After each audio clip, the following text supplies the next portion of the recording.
This peculiar story is about a young master named Wang.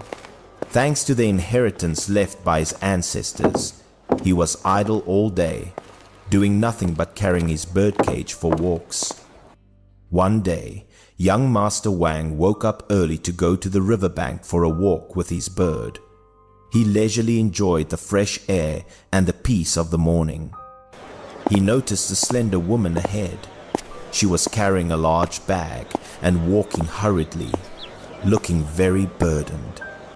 Young Master Wang, being the chivalrous type, was immediately captivated by her beauty.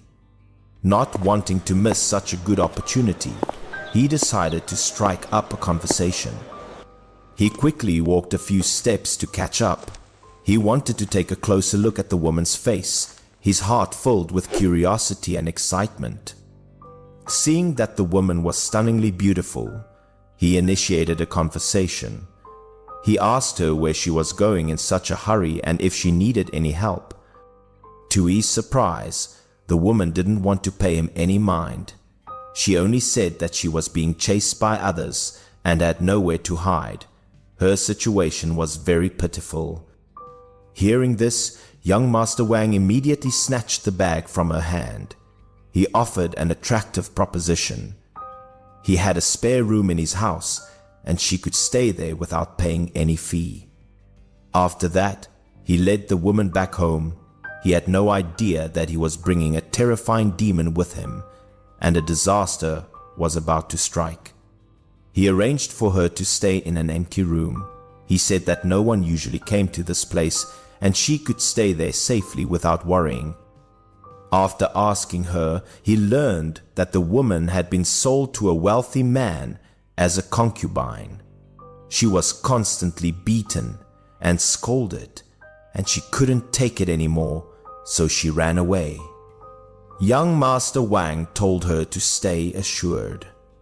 Every day he had food and water delivered to her. He occasionally flirted with her, and after only 2 days, they slept together. From then on, he hid the woman in the house, not letting anyone know of her existence. Sometimes, he would go to the street to buy cosmetics. He spared no expense, buying lavish gifts to please the woman and make her happy. To be fair, young Master Wang was not inherently bad, only a bit of a libertine. He was not a faithful man and always enjoyed pursuing other women. If he met someone in need, he was also very generous.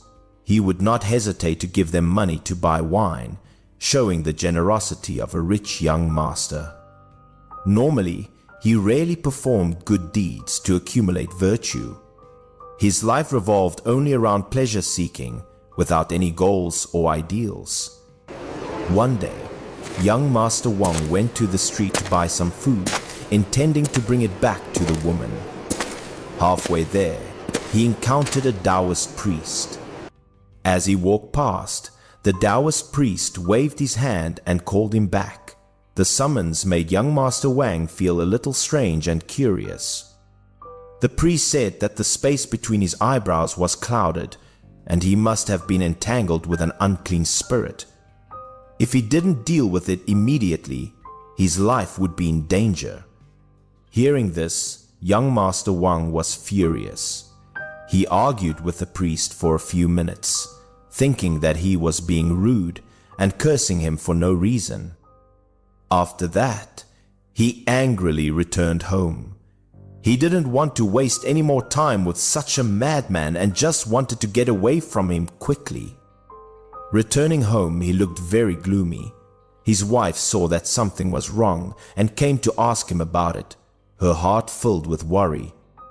She curiously asked why her husband was unhappy.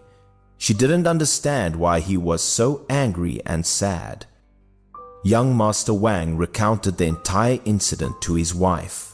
He bitterly told her about giving shelter to the woman and the unpleasant words from the priest. His wife did not blame him for keeping the girl, as it was common for a man to have mistresses. However, the woman's background was truly suspicious. which made her uneasy.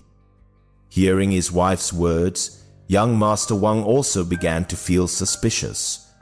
The more he thought about it, the more he felt that something was wrong. A sense of unease crept into his heart. He quietly went to the empty room. He wanted to check the situation and find out what the woman's true background was and if she was suspicious. He tiptoed to the window and listened. There was no sound at all in the room, an eerie silence. He then poked a hole through the paper covering the window and peered inside. He was curious to know the truth and could no longer rest easy. When he looked inside, the sight before him scared him to death. An unbelievable thing appeared, which was horrifying and terrifying. There was no beautiful woman in the room. There was only a bony, skinny demon with red fur on its back. It was a very frightening sight. It was concentrating on drawing something. Its face was very scary, with sharp fangs and vacant eyes. Looking at the table, there was a piece of beautiful human skin. The demon was painting eyebrows and eyes on it, a very bizarre and frightening ghostly action. The demon seemed to have noticed something. It suddenly turned its head and looked towards the window as if it had sensed his presence. Young Master Wang quickly covered his mouth and hid to the side. He was afraid that it would discover him and kill him, and his heart was filled with panic and fear. The demon finished drawing on the human skin and put it on. It transformed, becoming a beautiful woman, no longer a scary demon. After that, it stretched the skin to smooth out the wrinkles. Its face gradually transformed, becoming more beautiful and charming than ever, which was very alluring. It had transformed into a woman of breathtaking beauty. That beautiful face concealed a terrifying demon inside. No one could have guessed. Young Master Wang dared not stay any longer. He quickly ran out, not wanting to be discovered and killed by the demon, his heart filled with horror. He went to the street and searched everywhere for the Taoist priest who had warned him earlier. He hoped that the priest would be able to save him from this calamity. After asking around a few times, he finally found him. He couldn't contain his joy and quickly ran to beg for his help. He quickly knelt down, begging the Taoist priest to save his life and subdue the demon. He had no other choice but to place his hope in him. The Taoist priest had an urgent matter to attend to. He gave young Master Wang his whisk, telling him to temporarily use it to deal with the demon. Young Master Wang took the whisk and returned home. He didn't know if it could save him from the danger, but it was his only hope. He hung the whisk on the door and hid in the room with his wife, not daring to go out. Both of them were utterly terrified, not knowing what to do next. That night, they heard desperate screaming outside the door. The sound sent shivers down their spines, terrifying them to the extreme. The couple hugged each other tightly, not daring to breathe. They were afraid that the demon would break down the door and rush in to kill them both. The woman slowly came to the door. Her voice carried a sense of resentment and anger, which sent chills down people's spines. She had transformed into a terrifying figure with a green face and sharp fangs. The beautiful face had disappeared, replaced by a scary demon. She wanted to push the door open and harm young Master Wang. However, as soon as she reached out, the whisk hanging on the door flashed with a golden light. The light pushed the demon away, burning her human skin. The power of the whisk had taken full effect. The demon was furious. It tore the human skin that had been ruined by the whisk, yelling a threat that it would gouge out his heart and liver. After the human skin was torn, the demon fully revealed its true form. It was a sight that would make anyone tremble. It broke down the door and rushed into the house, giving the couple no way to escape. The situation was very critical. It had a green face, sharp fangs, and a long tongue with red fur, which was very frightening. Its face exuded a sense of ferocity and brutality. Young Master Wang and his wife were so scared that they couldn't move. They could only stare blankly as the demon slowly approached them, their hearts filled with despair. The demon quickly lunged forward, stabbing young Master Wang through his chest and gouging out his heart. His wife fainted from fear and no longer knew what was happening. The demon took young Master Wang's heart and swaggered away. It had taken its revenge for the humiliation and had nothing left to regret. When his wife woke up, she rushed to young Master Wang's body and cried loudly. The pain of losing her husband made her unable to hold back her tears. She was utterly distraught. After mourning for a long time, young Master Wang's wife suddenly remembered the Taoist priest. She quickly sent young Master Wang's younger brother to the temple to invite him. The younger brother quickly ran to the shrine and invited the priest home. He hoped that the priest would be able to perform a miracle to save his brother. Young Master Wang's wife knelt down, begging. She desperately pleaded with the Taoist priest to come to their aid. She couldn't accept this painful truth. However, the priest could not bring the dead back to life. He could only show her one path, a faint last hope. He told the wife to go to the market and look for a beggar, and also asked the younger brother to take him to the room where young Master Wang had hidden the woman. However, the woman was gone and the room was empty. There was no trace of the woman. She seemed to have disappeared without a trace. The priest glanced at the room next door and frowned. After asking, he learned that the younger brother was staying in the room next door, a strange coincidence. Furthermore, they had just taken in an old woman as a servant. The younger brother said that she was a very pitiful homeless woman. The priest guessed that the old woman was also the demon in disguise. He shouted that something was wrong and that they had to go there quickly to check the situation. The priest leaped over the wall. He didn't want to waste another second. He had to get there quickly to prevent another tragedy from happening. He kicked open the door. The sight before him confirmed his suspicion. The old woman was indeed a demon disguised as a human. He took out the wooden sword from his belt and stabbed the old woman. He shouted, "Do you still want to harm people, you evil creature?" and launched a decisive attack. The old woman quickly stepped back, and the tip of the sword scratched her skin. The wound was not deep, but it was enough to make her feel pain and fear. Knowing that she was no match for the priest, she broke through the door and fled. She didn't want to be destroyed here and just wanted to escape quickly.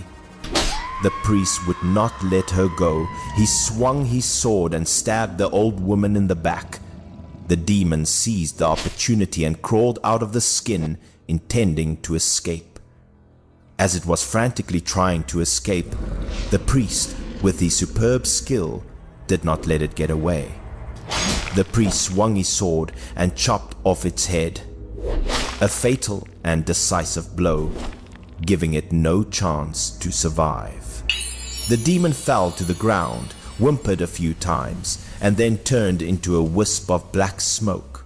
The smoke lingered on the ground, unable to dissipate. The priest put his sword back in its sheath and took down the large gourd from his back. He uncorked it, preparing to completely capture the demon. He sucked all the black smoke into the gourd. The battle was over. The demon had been destroyed and could no longer harm anyone. After subduing the demon, the priest began to worry about young Master Wang's wife. He didn't know if she had found the beggar. Meanwhile, young Master Wang's wife went to the market, searching everywhere for the old beggar. She hoped that he would be able to save her husband. Finally, she found him under a tree. She knelt down before the old beggar, pleading with him to come to her aid. She begged the old beggar to save young Master Wang. She said that her husband had his heart gouged out by a demon, and there was no way to save him. The old beggar laughed scornfully and didn't say if he would save him or not. He said that her husband was a womanizer and deserved the retribution and was not worth saving. Seeing this, young Master Wang's wife knelt down and kowtowed. She desperately pleaded, hoping to move his compassion. The old beggar sat up and told her to come closer. Young Master Wang's wife held back her disgust and approached him, holding out her hand without any hesitation. The old beggar coughed up a thick wad of phlegm. The sight made people feel utterly disgusted and sickened. The wad of phlegm was spat into young Master Wang's wife's palm. The scene was utterly repulsive. He also told young Master Wang's wife to swallow it. If she didn't, he wouldn't save young Master Wang, a very bizarre and difficult request. To save her husband, young Master Wang's wife suppressed her revulsion.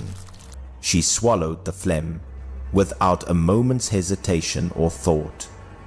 The old beggar burst out laughing and swaggered away. He didn't offer any method of cure. Young Master Wang's wife returned home, took off young Master Wang's shirt. She used a cloth to wipe the blood from his body, her heart filled with pain and despair.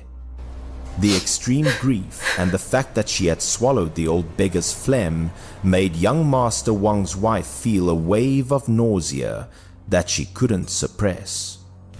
With a hurl, she vomited. The vomit fell directly into young Master Wang's wound, a very strange and unexpected sight. As she was about to go forward to clean up, she noticed something unusual. A miracle had truly happened. She couldn't believe her eyes. The phlegm in the wound had transformed into a heart.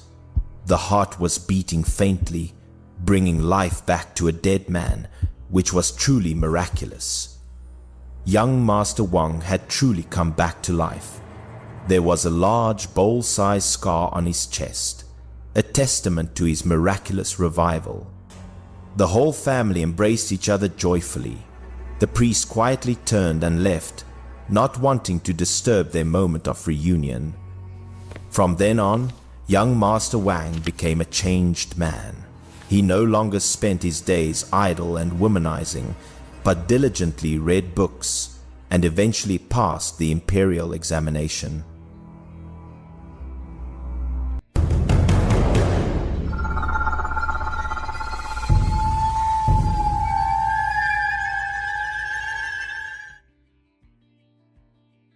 This strange story tells of a scholar who cared little for female beauty, but had only one passion: books, dedicating his days solely to studying. Well past 30, he still lived alone in a secluded, quiet house halfway up a mountain, completely isolated from the outside world. During the day, he would often recite poetry and compose couplets. At night, he enjoyed going out to the pavilion to cool off, drinking wine while admiring the picturesque lake under the clear moonlight. One night, as usual, he was engrossed in reciting poetry by the lake. The tranquil scenery and cool breeze made his soul feel incredibly relaxed and comfortable. Suddenly, he was horrified to see the water's surface ripple. From beneath the lake, a woman, completely unclothed, slowly emerged and walked straight towards him. The scholar silently thought, wondering whose daughter this was, so lacking in propriety as to bathe naked in the middle of the night. This act was truly unbecoming, corrupting good customs and morals. However, upon seeing the woman's face clearly, the scholar couldn't help but shudder. He realized it was absolutely not a living person, but a terrifying, vengeful spirit. Seeing the female ghost rushing towards him, he frantically climbed over the railing to flee. He dared not look back, only running for his life with all his might. He hastily ran into the house, but the female ghost still clung closely behind him. The horrifying chase unfolded in the silent night, enough to terrify any witness. In his panic, the scholar quickly used his body to block the door. He hoped the flimsy wooden door could stop the pursuing demon. But he didn't expect that the female ghost could pass through the door with ease. All his efforts were futile against the power of the supernatural force. He suddenly felt his lower body being grabbed by a cold hand, even squeezed lightly a few times. His face flushed red with fear and embarrassment. The female ghost passed through the door, then disappointedly let go of the scholar. It dejectedly uttered that he was truly not enough, unable to satisfy it. Afterwards, it vented its anger on the furniture in the room, knocking everything over. Its mouth still muttered complaints that he was indeed a useless fellow, incapable of doing anything. Finally, the female ghost passed through the wall and disappeared. The scholar, still not recovered from his shock, was too afraid to step out of the room, only able to stand still in one place. It wasn't until nearly noon the next day, when he didn't see his assistant bring his meal, that he went to the next room to call. He called his assistant's name and wondered why breakfast hadn't been prepared. Pushing the door open and stepping inside, a horrifying sight struck his eyes, leaving him utterly stunned. He couldn't believe what he was seeing before him. The healthy assistant lay dead on the bed, his body shriveled as if his vital essence had been drained. But on his face was an expression of contentment, an unusually satisfied enjoyment. The scholar hurriedly went to report to the magistrate. When the county magistrate asked why he was lucky enough to escape, he could only feel ashamed, not daring to reveal his awkward truth. After that horrifying incident, he immediately moved out of that secluded house. He decided to move to a more bustling town to seek safety.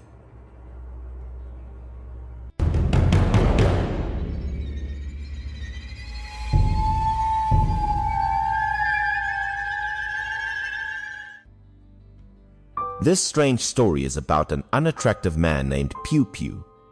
He ran a shop making paper offerings for the dead and was accustomed to witnessing scenes of life, separation, and death.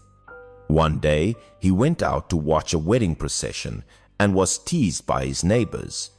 They said he wasn't young anymore and wondered when he would finally get married and have someone to warm his bed. Another person joked, if he wanted to marry, he could probably only marry the seventh fairy. He knew they were mocking him. Because he was ugly, short, and worked in a profession related to the dead, no one found him appealing. Seeing him silently go back into his house, some neighbors even called out, "You're skilled. Why don't you make yourself a paper wife?" He was often ridiculed with that remark. His paper offering shop could create all sorts of figures, from people to animals, all exquisitely crafted by him to look lifelike. His parents died early, leaving him to live alone. Although there were many people and things in his house, they were all made of paper. Only he was truly alive. At night, he drank wine to drown his sorrows and suddenly remembered people's jokes. He thought to himself, making a paper wife for himself wouldn't be so bad. So, emboldened by the wine, he gathered materials and began to make a paper doll the size of a real woman. His skill in paper crafting was top-notch. It wasn't long before he completed a woman so vivid she looked real. He even personally applied makeup to the paper doll. Also, because he was intoxicated, the more he looked, the more beautiful she seemed. He unconsciously kissed the doll's cheek, softly calling, "My dear wife." Half awake, half dreaming, he even staggered as he carried his paper wife into the bedroom. He lay on the bed, imagining he had a real wife. The next morning, in a daze, as if the previous night's drunkenness hadn't worn off, he heard a gentle female voice calling for her husband to wake up. The realistic call startled him, and he shot up in bed. Before him stood a beautiful woman. He stammered, asking for her identity. The woman gently replied that she was the paper woman he had made the previous night. Touched by his affection, she was here to be his wife. The woman went to the table where a warm meal was already prepared and urged him to eat. At first he thought he was dreaming, but after pinching himself several times and feeling the sharp pain, he knew it was real. However, he noticed something strange. The windows and doors were all covered. It turned out the woman had covered all openings, making the light in the room dim. The girl explained that she had just come to life and wasn't yet accustomed to sunlight. It sounded reasonable, so he didn't suspect anything. After a day with her, seeing nothing unusual, he felt at ease and resolutely lived with her as husband and wife. Some people wondered why his house was suddenly all covered up, as if hiding something. He vaguely replied that a fortune teller had told him to cover them to ward off bad luck. Nearly 40 years old, he finally had a married life like others. It was just that his paper wife couldn't be seen by others, nor could she be exposed to light, but he didn't mind. But after only a short time, he became as withered as a dried corpse, his body so weak he could barely stand it. Although he felt his strength waning, he still tried to live normally. One day, while out shopping, he coincidentally met a Taoist priest. As they passed each other, the priest glanced at his unusual pallor, seemingly discerning something amiss, and called him back. Being called, he stopped. The priest looked straight into his face and said that he saw yin energy gathering in him, undissipated, and feared he wouldn't live much longer. The paper offering maker, hearing the priest say he was about to die, looked displeased, his voice slightly annoyed, saying they had no grudge, yet the priest was cursing him to die. The priest's expression remained extremely serious. He told him that if he didn't believe it, he should just bow his head and look at his shadow. Although skeptical, the priest's demeanor convinced him. He bowed his head to look and was immediately terrified. It was midday, the sun blazing, but his shadow was significantly fainter than everyone else's. The priest, seeing he was a good man, wanted to save his life and advised him to tell him everything clearly. He hesitated for a moment, but out of fear, he finally recounted the whole story of the paper wife coming to life. The priest counted on his fingers and said that because he had developed feelings for the paper figure, it allowed a wandering, malevolent spirit a chance to possess the body, latching on to the paper figure to absorb his yang energy. If he continued this entanglement, his life would not be saved. The priest instructed him to find a tea house, sit and wait until evening before returning home. He would go to his house to help exorcise the demon. When evening came, he returned home. The house was pitch dark, without a single light. Seeing him return, his wife eagerly greeted him. He suddenly found his paper wife no longer as beautiful as before, but exuding something terrifying. That night, he even made excuses to avoid intimacy with her. In the middle of the night, as the two were sleeping, the Taoist priest burst through the door, startling them awake. The priest thrust his sleeve forward. Within the sleeve was a deep vortex, as if containing heaven and earth, while he continuously chanted incantations. It was exactly as the priest had said. A wandering, malevolent spirit had possessed the paper body. After a moment, it was forcefully sucked out. Under the vortex's pull, the ghost turned into a stream of black smoke and entered the priest's sleeve. At this point, the paper wife, devoid of spirit, fell onto the bed, tattered and torn, looking incredibly horrifying. The priest said a few more words of advice to the paper offering maker, stating that his fate held no marital fortune and he shouldn't force it, lest demons take advantage and harm him. With that, he left. Thus, Pew Pew thereafter gave up all hope, accepted his fate, and no longer thought about marriage.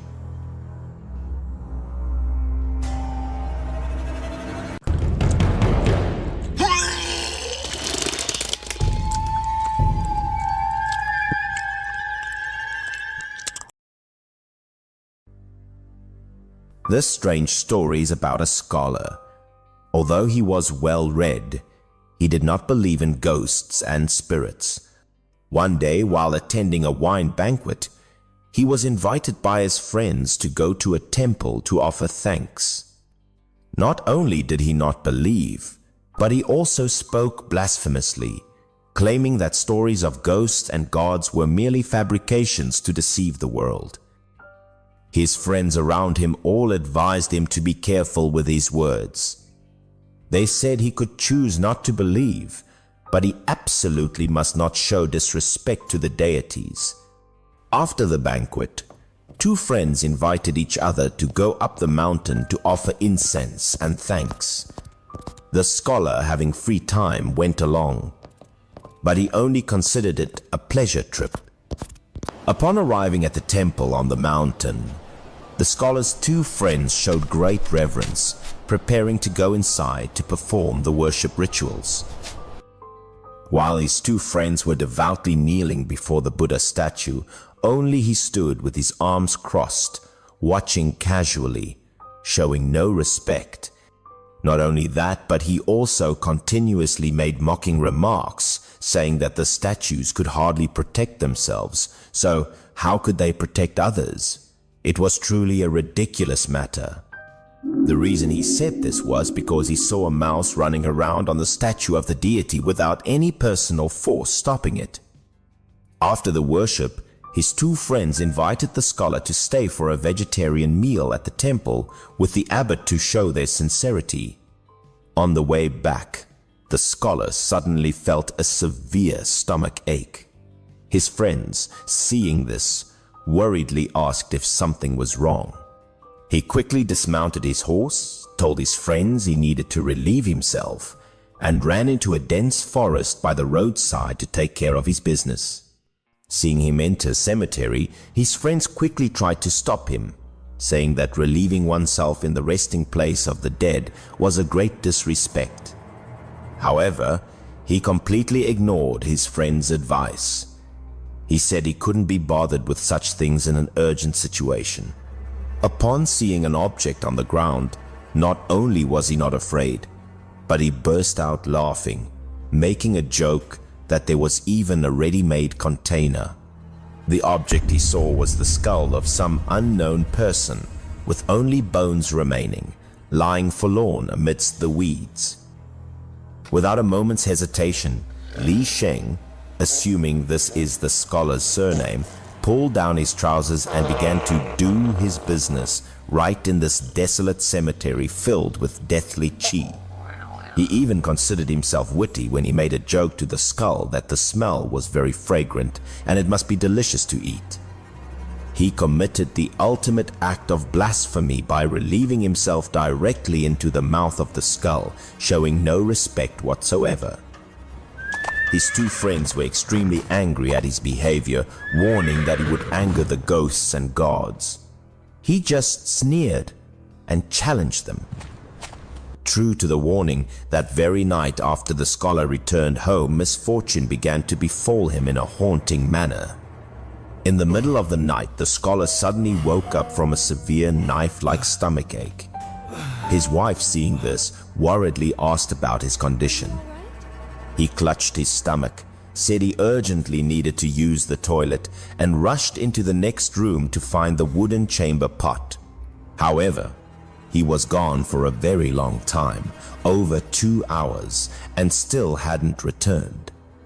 His wife began to feel worried and impatient. She called out for her husband but received no reply. Her intuition told her something was wrong, so she got up to check. The sight that met her eyes left her horrified and disgusted. She stood frozen, unable to believe what she was seeing. The scholar was sitting, clutching the chamber pot, using his hands to scoop the filthy contents inside and stuffed them into his mouth, muttering that it was delicious. He even chewed with relish, his mouth constantly praising the taste as if he were enjoying a worldly delicacy. Unable to stop him, his wife had no choice but to call people to tie her husband up. Even the physician could not find the cause of his illness. He only screamed, demanding to be fed. Thus, after 3 days of being tormented in madness, the scholar suddenly passed away, to the shock and sorrow of his family. His body emitted a strong, foul stench. Everyone said he had paid with his life for daring to blaspheme the ghosts and gods.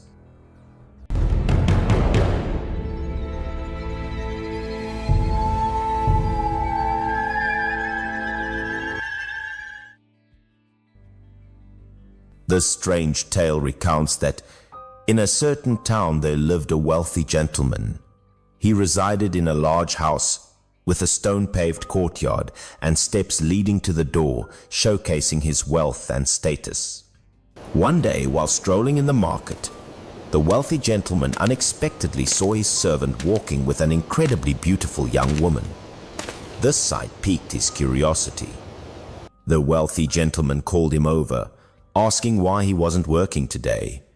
The servant replied that he had the day off and was taking his wife out for a stroll. The wealthy gentleman was surprised to learn that the beautiful young woman was the servant's wife. The woman politely greeted the wealthy gentleman. Though she was merely a servant's wife and dressed simply, her radiant beauty could not be concealed, drawing the wealthy gentleman's attention.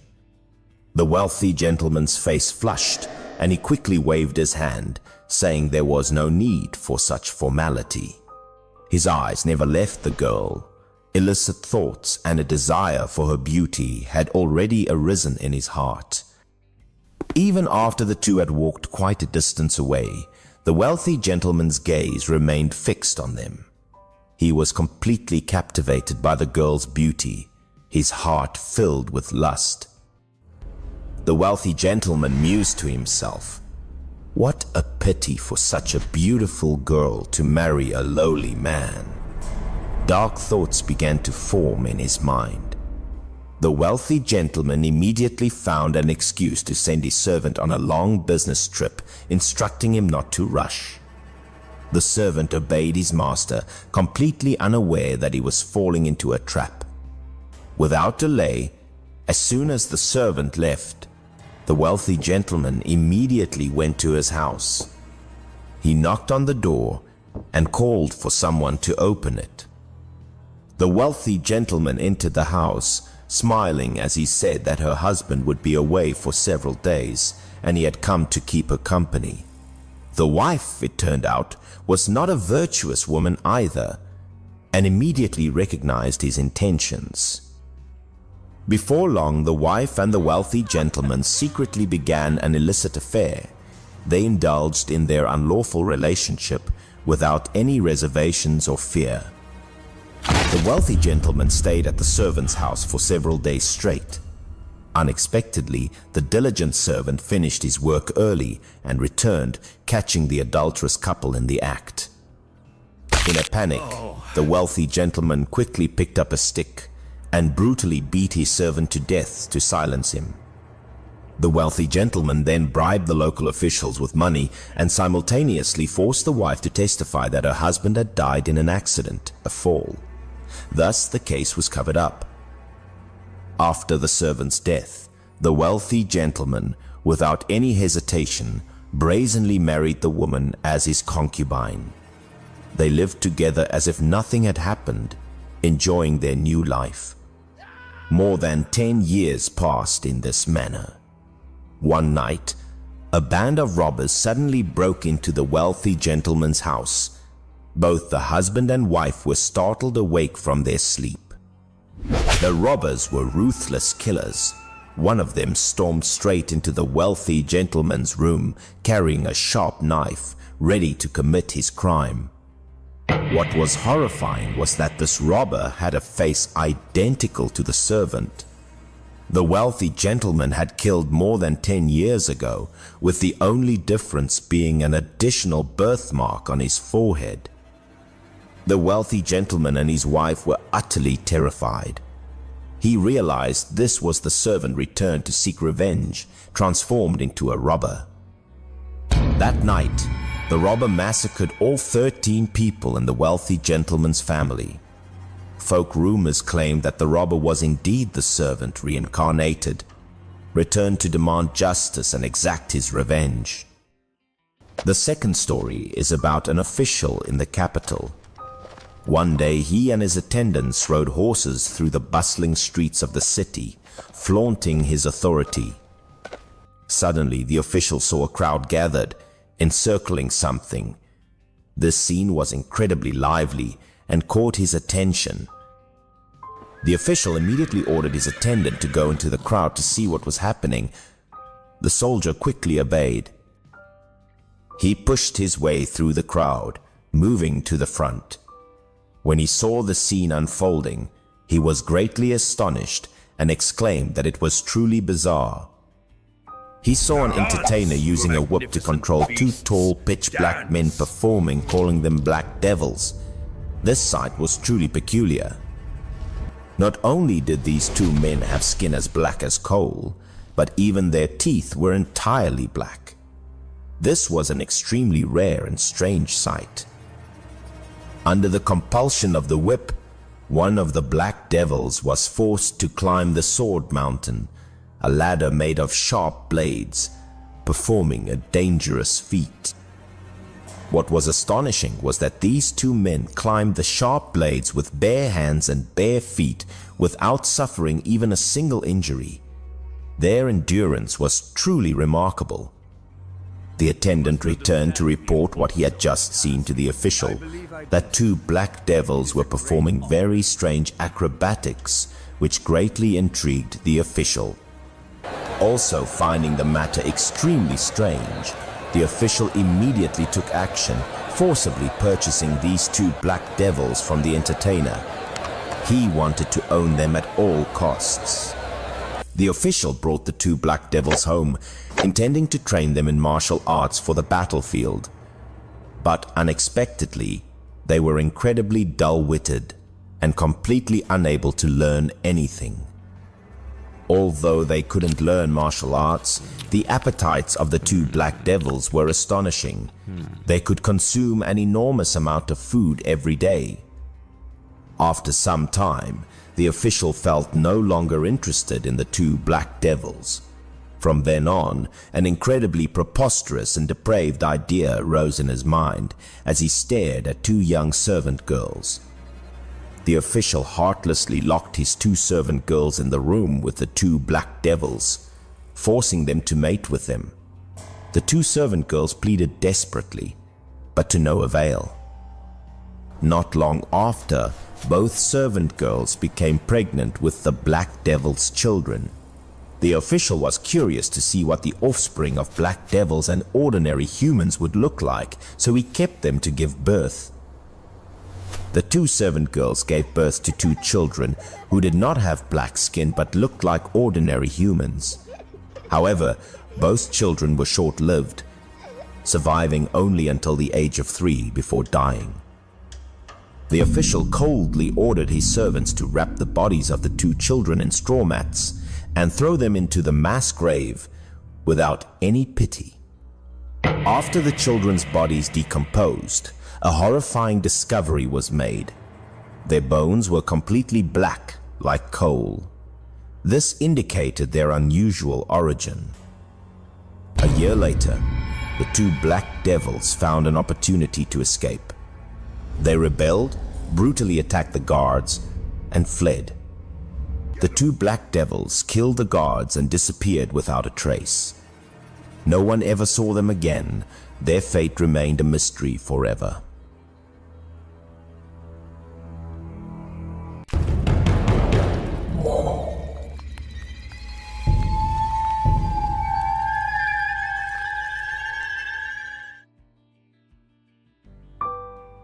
This strange story is told about a great landlord already past 40 years of age. He was famous throughout the region for his wealth and extravagant lifestyle. His life was one that many envied. Villagers often gossiped that it would be worth dying just to live one day like the landlord. In his house, gold and silver were piled up like mountains, too much to count. Each time he collected rent, he would indifferently order his servants to take it to the storehouse. Furthermore, he had many beautiful concubines. Every day he would immerse himself in wine and women, enjoying a life of luxury and debauchery. One day, while drinking wine with his wives in the flower garden, an unexpected event occurred, marking the beginning of a series of tragedies to come. At his feet, an old hedgehog suddenly appeared, causing one of the young concubines to scream in fright. The landlord quickly reassured her, telling her not to be afraid. He recounted that this hedgehog had been in the garden for many years. He had seen it since he was a child. Perhaps its age was even greater than his own. This old hedgehog seemed to have no fear of humans. It calmly picked up pieces of meat and licked the wine that the master had thrown on the ground, appearing extremely familiar. One night, after he had fallen fast asleep, a dark shadow silently entered the room, beginning to execute a demonic plan. Something climbed onto his body. The old hedgehog approached his face. From its mouth, a stream of white mist slowly wafted into the landlord's nose. Suddenly, he bolted upright, screaming in agony. His wife beside him startled awake, frantically asking what was wrong with the master. He clutched his head, screaming tragically. A severe headache tormented him, making it unbearable, his face contorted in pain. Despite inviting all the renowned physicians, both prominent and obscure, from the region to treat him, no one could find the cause of this strange illness. After 3 days and 3 nights of screaming in pain, the landlord finally breathed his last, leaving behind a colossal fortune and his concubines. While one of the concubines was keeping vigil by his coffin, a horrifying event occurred, terrifying her immensely. She heard a dry cough, coo, coo, coming from within the coffin. The sound emanating from the sealed coffin terrified her greatly. Immediately after, the landlord unexpectedly sat up from within the coffin. The concubine, terrified, fell to the ground, stammering, Master." His appearance had completely changed, no longer like before. His eyes became crazed, his smile hideous, and he drooled. The landlord, after coming back to life, had completely changed his temperament. He became lewd and brutal, treating his wives with extreme cruelty. Every day, he devised bizarre tortures to torment his wives. They could only weep and beg in vain. Not only that, but he also ate voraciously. Before long, his body became obese with a potbelly, yet his hunger seemed never-ending. Leftover food, he would stuff into his wives' mouths, forcing them to eat it all. This act showed his extreme brutality. The wives who had once loved and been faithful to him now only felt extreme fear and hatred. Unable to endure the torment any longer, they conspired together in an incredibly wicked plan to escape the clutches of the demon in their husband's guise. They prepared a lavish banquet, filled with all the delicacies he favored, but hidden within was a deadly trap. They feigned cheerfulness, coaxing him to eat a pill wrapped in food, saying it was a tonic to make him stronger. Immediately after eating, the poison began to take effect. He suddenly felt excruciating pain, his face contorted, knowing he had been poisoned. He writhed on the ground in agony for about half the time it takes to drink a cup of tea, then stopped breathing. The wives' plan had succeeded.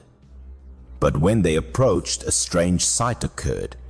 His obese body suddenly deflated and vanished. When they pulled back the outer layer of clothing, they were horrified to discover that inside was not his body but the carcass of an old white-furred hedgehog.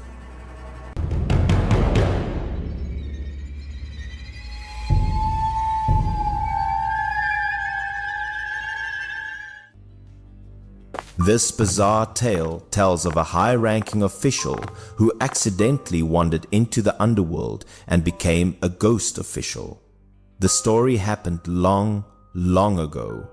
There was a high official who, on one occasion, was dispatched to a certain town for an inspection. The local officials all came to welcome him with great reverence, hosting him with lavish and meticulous hospitality. The high official went to the local magistrate's office to examine the local expenditure ledgers. He wanted to check for any irregularities, corruption, or waste. He discovered an incredibly strange expense.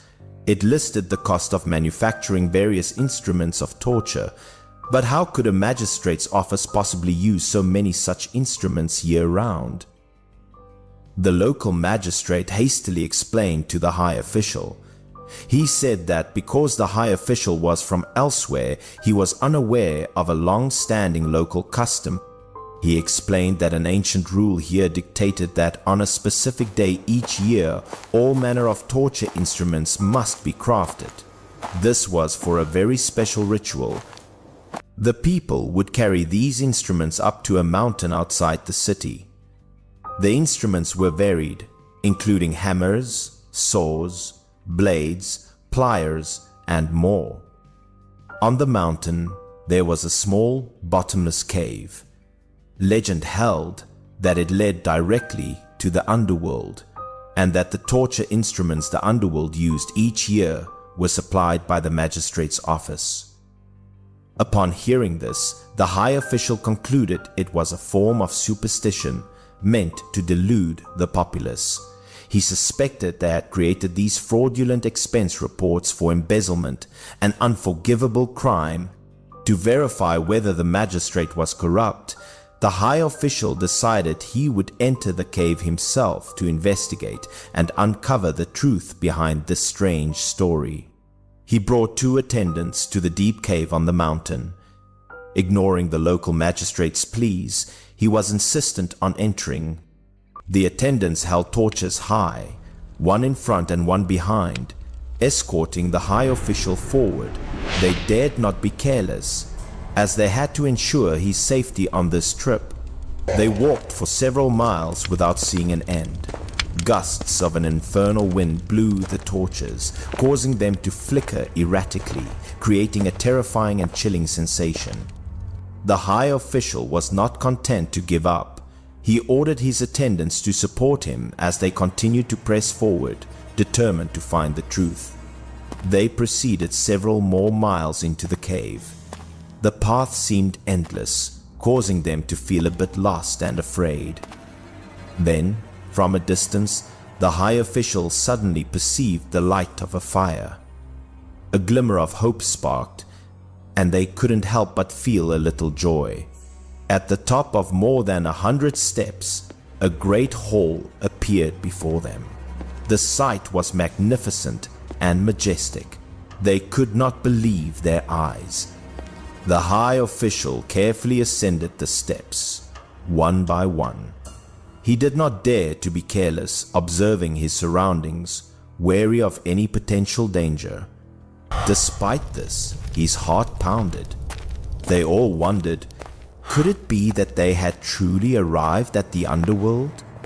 The 3 men cautiously entered the great hall. They did not know what they would face. They could only try to remain calm and not let fear overcome them. Inside the hall, ghost officials sat in rows, dressed in formal robes. The scene was incredibly solemn and dreadful. This was certainly no place for the living. A great demon confiscated the attendants' weapons. They were powerless to resist the horrifying strength of these creatures. Suddenly, a ghost official appeared. Seeing the high official, he stood to welcome him. He was overjoyed, exclaiming, "We have finally been awaiting your arrival. How is your excellency's health?" Though the high official was pale with fright, the ghost official familiarly put an arm around his shoulders, inviting him to sit in the vacant seat of honor at the eastern head of the hall. Naturally, the high official did not dare to accept. At this point, he no longer dared to disbelieve the reality of the underworld. Yet he dared not stay here to serve as an official. The ghost official produced a scroll. On it, it was clearly written that the high official, on this very date, would arrive in the underworld to be appointed as a ghost official by King Yama. The high official thought of his elderly mother, his wife, and his children at home, and he could not stop his tears. He regretted his stubbornness in coming here, a terrible, mistaken decision. Just at that moment, a great general in golden armor rushed in, as if for an important event. He unrolled a decree and announced a joyous event. King Yama was granting a mass amnesty. This was wonderful news, bringing hope to those imprisoned here. The ghost official immediately congratulated the high official. He told him that he could now return to the world of the living and no longer had to stay. The ghost official even escorted him from the hall, pointing out the path home. "The way back is dark," he said, "but your excellency can recite the scriptures. That will help light your path." The high official dared not linger. He hurried away, not wanting to waste another second, wanting only to escape this terrifying place as quickly as possible. When he descended the steps and turned to look back, there was no great hall. Everywhere was just a gloomy darkness, without a single speck of light. He could no longer see the path ahead. The entire cave was plunged into darkness, making it impossible to see. A bone-chilling cold rose in his heart. The high official remembered the ghost official's words and began to recite Buddhist scriptures, hoping to find an exit, not wanting to die here. Sure enough, the path ahead suddenly illuminated, filling him with a bit of joy. But after walking for a time, the path turned pitch black again. He had to resume his chanting, hoping to find a way out. Repeating this process over and over, he finally emerged from the deep cave. He had narrowly escaped a terrible fate. It was a heart-stopping ordeal. The local officials had been waiting at the cave's entrance for 3 days. Although the high official had returned to the world of the living, his 2 attendants had vanished, their whereabouts unknown. After that, the high official gave his permission for the local custom to continue, allowing the annual delivery of torture instruments into the cave.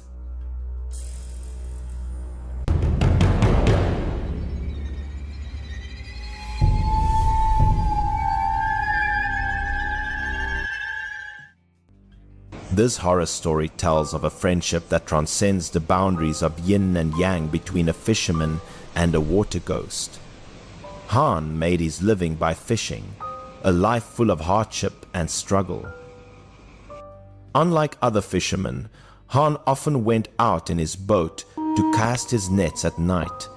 This caused many people to worry, and they tried to dissuade him numerous times. Furthermore, he had a habit. Every time he went out to fish, he would bring a flask of wine. It was indispensable. This could only be explained in 2 ways. Either he liked to drink, or it was because the water was cold at night. Drinking wine could warm his body, helping him withstand the chill. Every time before he drank, he would carefully perform a very special ritual that others watching would not understand. First, Han would pour a little wine into the river. The purpose was to show reverence and respect to the spirits residing below. Each time he did this, he would mutter a prayer for the water ghosts who had died unjustly in the river to find peace soon, hoping the two sides would not disturb each other. Only when this was done would he drink his fill. He enjoyed the spicy taste of the wine, dispelling the fatigue and loneliness of the dark night. Only then would he cast his net, beginning a new night of work. He hoped to catch plenty of fish to improve his family's financial situation. Thanks to his diligence, luck always smiled upon him. Every night was the same. Whenever he cast his net, he would catch quite a few fish. Strangely, although others imitated him by casting their nets at night, they did not have his luck and always returned empty-handed in disappointment. That day, Han went to the riverbank to fish as usual.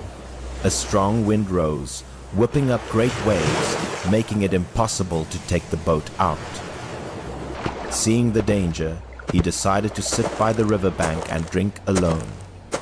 He didn't want to waste a beautiful night. He wanted to relax and enjoy himself. While drinking alone and feeling a bit bored, a pale-skinned scholar approached.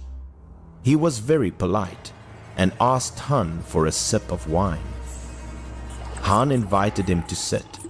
They finished a pot of wine together, and after exchanging a few words, they felt a strong connection. A new friendship had blossomed. Occasionally, Han would look out at the river and sigh. It was clear from his face that he was troubled. The scholar saw the worry on Han's face and pressed him. He learned that because the waves had been relentless all night, Han feared he would return empty-handed, while the old and young at home depended on his catch to survive. The scholar smiled slightly and confidently said that soon, not only would the wind and waves cease, but he would also help Han return with a bountiful catch. They drank another round until the pot was empty, and sure enough, the wind and waves stopped. Then the scholar walked upstream. Han returned to his work and was amazed to find that his net came up full of fish. However, the scholar did not reappear. Just like that, every evening, the scholar would come to find Han to drink and help him fish. The two became bosom friends. Seeing that they had been close for a long time, Han wanted to know more about the scholar's background. The scholar reassured Han not to be afraid, then revealed that he was actually a water ghost in this river. In the past, he had been a scholar who enjoyed drinking and composing poetry alone by the riverbank. As a result, one day he drank too much, slipped, fell into the water, and drowned, becoming a water ghost. Every night before Han began fishing, he would pour wine to honor him, the very kind of wine he loved. This had touched his heart. Today, since Han asked, he confided that he was about to be liberated. It had been 3 years since his death, and he had an opportunity to find a substitute so he could pass through the underworld for reincarnation. Han was happy for him, but also reluctant to let him go. Deep down, he didn't want to part with his close friend. 3 days later, he hid in the forest by the river. He wanted to see if the scholar's words were true, and he saw a girl walking along the riverbank. Suddenly, for some unknown reason, she fell into the river. She couldn't swim and only struggled helplessly. Han intended to rush forward to save her, but remembering the situation, he didn't want to ruin the scholar's chance, so he stopped in hesitation. While Han was hesitating, the girl managed to crawl up onto the riverbank. She didn't drown. It was truly lucky. Han sat by the river, waiting for the scholar to come and drink. He couldn't help but ask curiously about the incident. He didn't understand why the scholar had let the girl go. It turned out the scholar couldn't bear to let the child in the girl's womb drown with her, so he had to let the opportunity pass. He would just have to wait another 3 years. The scholar smiled and joked that now they could be friends for another 3 years. Han felt pity that his friend would have to endure 3 more years of suffering. However, unexpectedly, a few days later, Han was surprised to see the scholar coming to meet him dressed in very formal attire. He said that his good deed had become known to his superiors, and they had appointed him as a god of the soil, to Digong. After today, he would go elsewhere to take up his post. Hearing this, Han was both happy and sad. Happy because his friend was promoted, sad because from now on, man and God would be separated, and they would be thousands of miles apart. The scholar told him not to be too sorrowful. He said that if Han missed him, he should just come visit, and he would welcome him warmly. The 2 brothers drank the pot dry and parted with reluctance. Han wished him smooth sailing, hoping they would meet again one day. After the scholar left, Han lost his appetite for tea and rice. His wife couldn't bear to see him like this and told him to go visit his friend. His wife sold a few things to gather enough travel expenses. Han set off, beginning a long journey filled with hardship and toil, but nothing deterred him. During the day, he tried to walk as fast as he could. At night, he rested to regain his strength. Not daring to be careless, he didn't want to keep his friend waiting long. He walked for many days before reaching the gate of the county town. He couldn't contain his joy and was very happy. As soon as he entered the city, quite a few people surrounded him, asking about his background. They asked if his name was Han, which surprised him greatly. He didn't understand how they knew him. It turned out these people had been asked by the Earth God. He had told them to treat Han well. Originally, since taking up the post of Earth God, the scholar had instructed that if they met a man named Han, they must treat him with kindness. They brought him decent clothes and prepared a lavish banquet, treating him with great warmth and thoughtfulness, which made him feel very heartened. After eating hurriedly, Han rushed to the Earth God's temple. He didn't want to keep his friend waiting any longer, eager to see his bosom friend. However, there he only met the clay statue of the Earth God. He could not meet his friend in person. Still, Han was happy to be reunited with his old friend and began to chat. He greeted him cheerfully, even joking that thanks to his friend's blessing, Han was now wearing fine clothes. He placed the wine they used to drink together on the altar, saying he had brought the kind his friend liked best and invited him to drink together. That night, Han had countless things to say. He recounted old memories, the joys and sorrows they had experienced together. The Earth God statue didn't say a word, but it seemed to be listening. Though silent, an invisible warmth and sincerity could be felt without the need for words. Just like that, he talked until the next morning before reluctantly leaving. He lamented that parting today, he didn't know when they would meet again.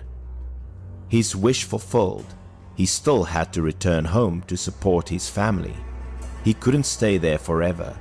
he had to return to his life. The villagers prepared generous gifts for him. They even hired a horse-drawn cart to see him off.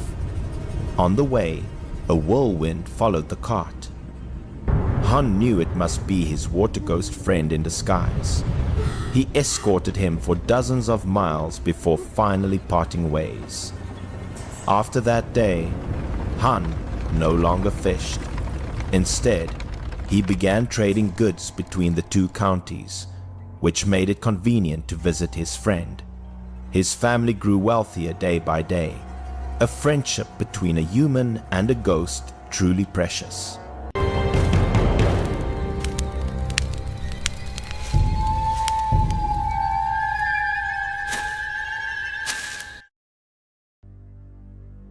This peculiar story tells of a poor farmer's family living in a simple thatched cottage at the foot of a majestic mountain.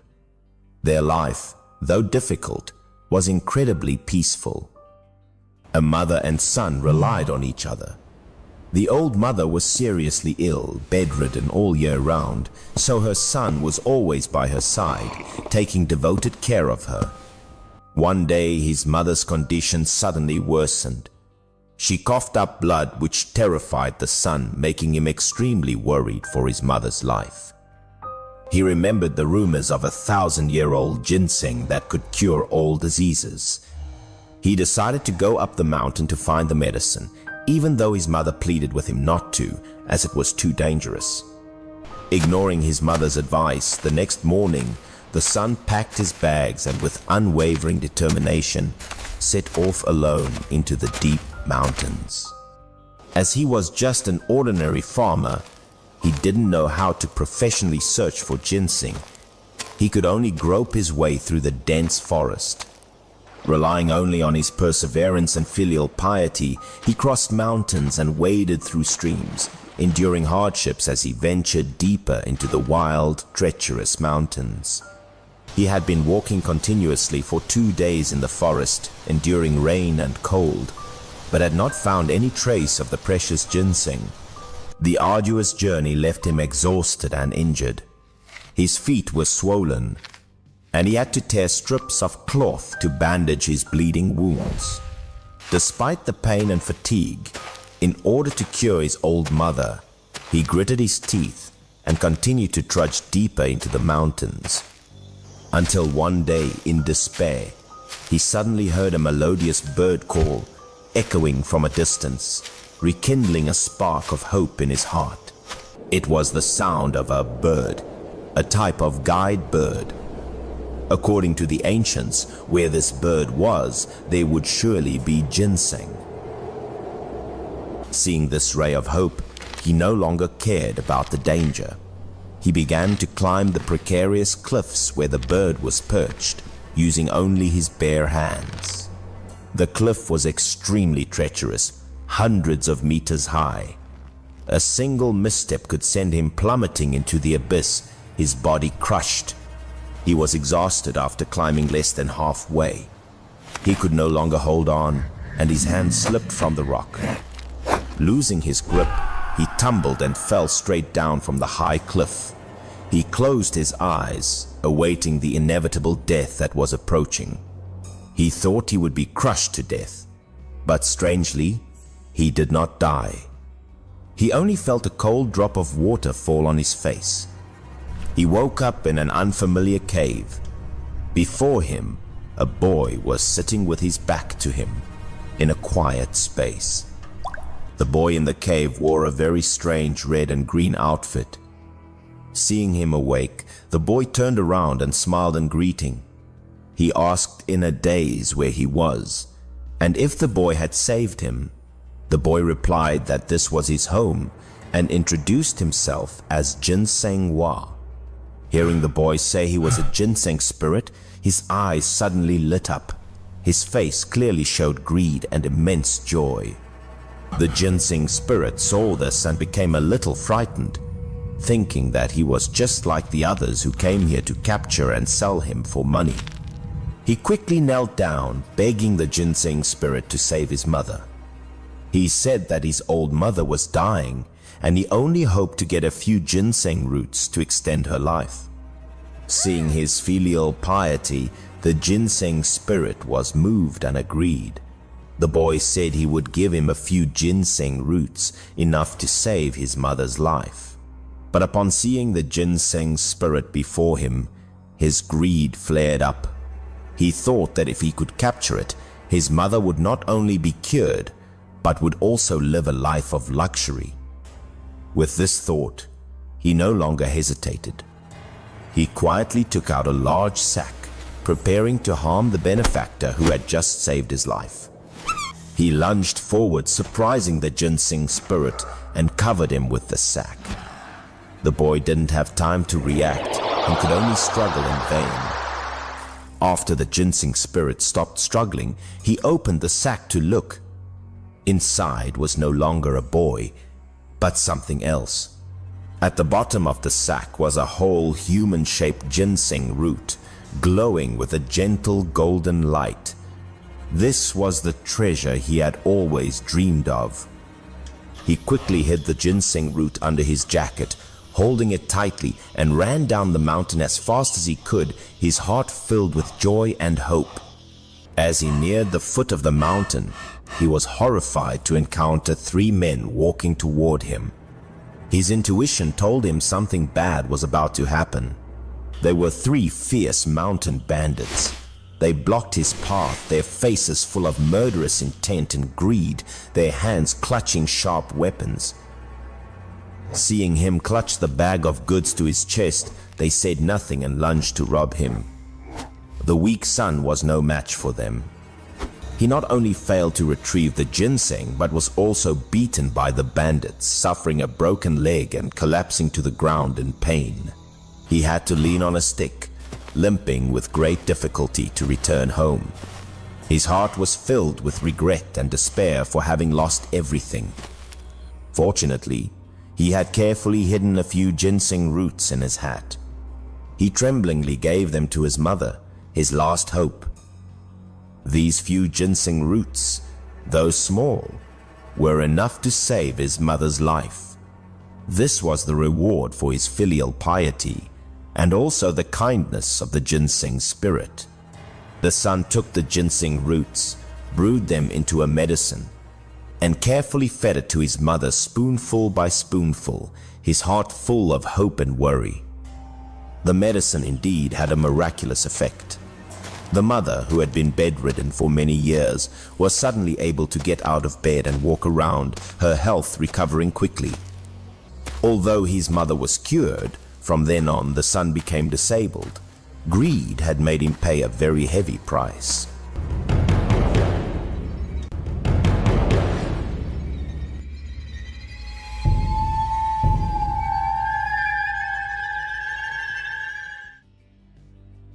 This horror story tells of a merchant.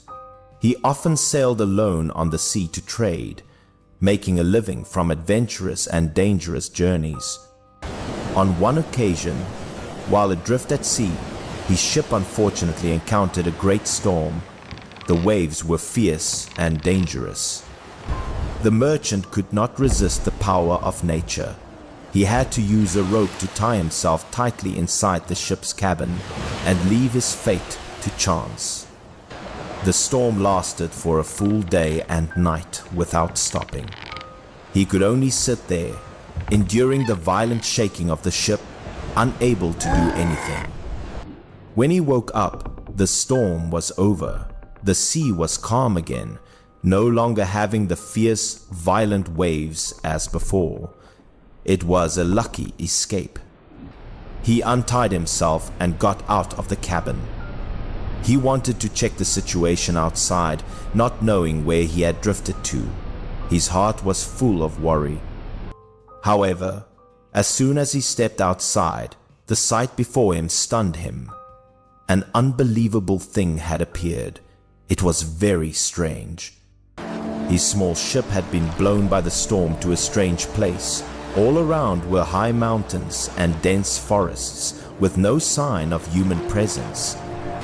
To get a better look, the merchant packed some of his belongings. After that, he began to climb a nearby cliff to observe his surroundings. On that sheer cliff, there were many large and small caves. This sight made him feel a little curious and uneasy. He then approached the largest cave entrance and looked inside, intending to find out about this strange place. The sight inside terrified him to the point that he almost screamed. An unbelievable and horrifying thing appeared before his eyes. In the cave, 2 yaksha were eating raw meat. This brutal and scary scene made him shiver with fear. Because he was too scared, he startled them. One of the yaksha turned its head and looked at him with angry and fierce eyes, like a wild animal. The merchant quickly turned and ran. He did not want to become the next meal for these scary monsters and just ran for his life. However, the 2 yaksha were very agile. In just a few steps, they caught up to him and captured him, giving him no way to escape. They brought him back to the cave and tore his clothes. It seemed they were preparing to eat him, and a very tragic end was awaiting him. In his time of need, the merchant took out some dried meat from his bag.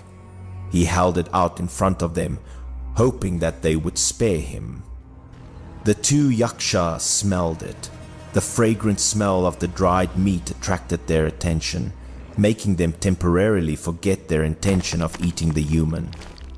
They snatched it from his hand and began to eat voraciously. It seemed they had never eaten such a delicious food and were very pleased. After eating, because they still wanted more, they rummaged through his bag again. However, they didn't find any more dried meat and looked very disappointed. They began to tear his clothes again, intending to eat him. Their hunger had made them more ferocious and brutal than ever. The merchant quickly gestured as he spoke. He said that he still had food on his ship and could lead them there to get it. The 2 yaksha seemed to have understood him. They no longer attacked him but gestured for him to lead the way, their hearts filled with excitement. They followed him down the mountain to his ship. There, they ate more dried meat and other provisions, and even brought a cooking pot back to the cave. The merchant lit a fire, put the pot on it, and added water. After that, he put the remaining deer meat that the yaksha had in the pot and started cooking. Before long, the fragrant smell of the meat had spread everywhere. The 2 yakshas' mouths watered, and they could no longer wait. The fragrant smell attracted many other yaksha. They fought over the food, no longer having the intention of eating the merchant. That night, they used a large rock to block the cave entrance. They did this to prevent him from escaping during the night. In this way, the merchant cooked meat for the yaksha every day. After some time, a female yaksha took an interest in him. The 2 of them got together, and before long, she had given birth to 2 sons for him. His life had taken an unexpected new turn. The 2 children looked no different from normal people.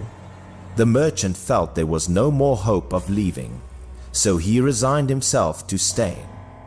He had also learned the yaksha language. One day, while he was playing with his children, a group of yaksha walked in. It seemed that some important event was about to take place. Each of them had a string of precious pearls around their necks. They said that the great king was about to arrive, and they wanted to give him a great honor, which was to go with them to welcome him. Each of them took a few pearls from their necks and strung them together. They wanted to give him a gift to show their respect. They put the string of pearls on his neck. This action implied that he had been accepted as a member of the tribe and was no longer an outsider. They led him to a very large cave.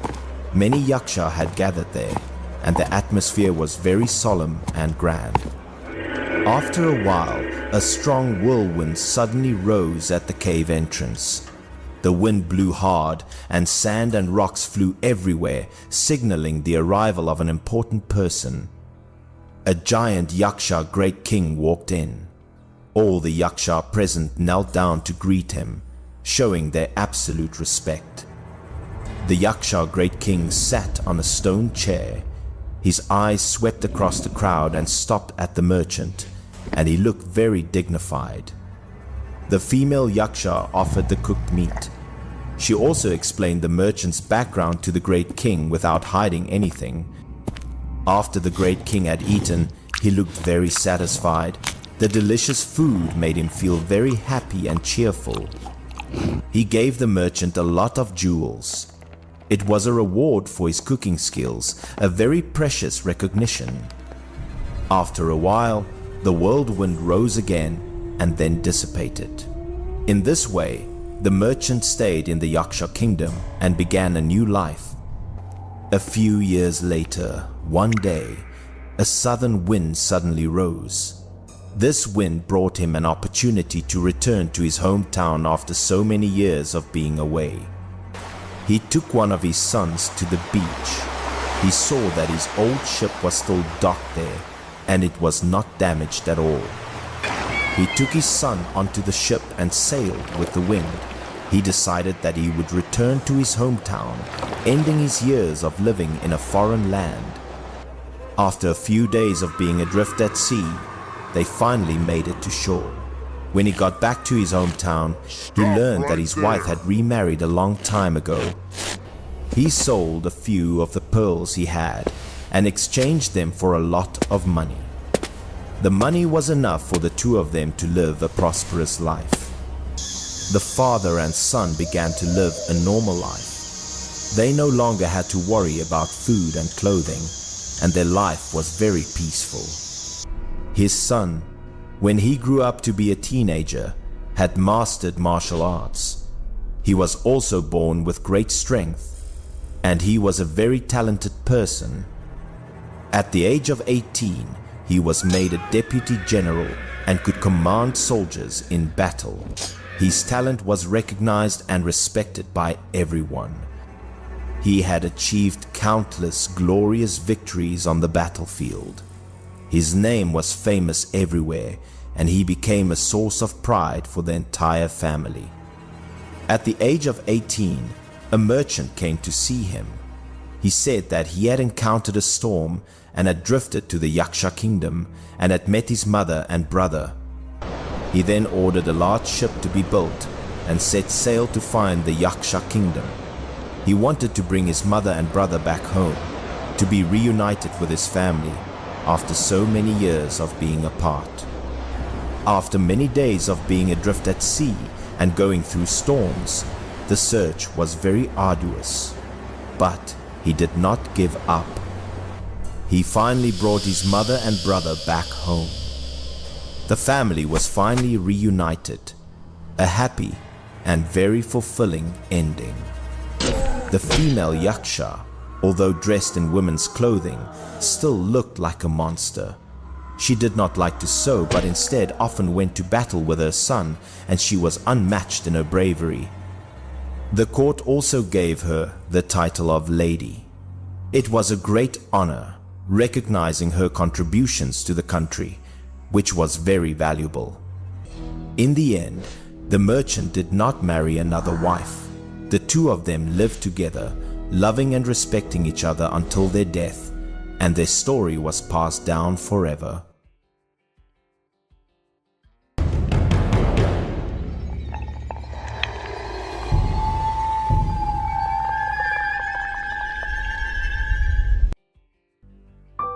This peculiar story tells of a scholar. One day, he was invited to his friend's house for a meal and drinks. The two of them had a very enjoyable time chatting. The fun ended late at night. The scholar bid farewell to his friend to return home, while the night was late and all living things had fallen into a quiet stillness.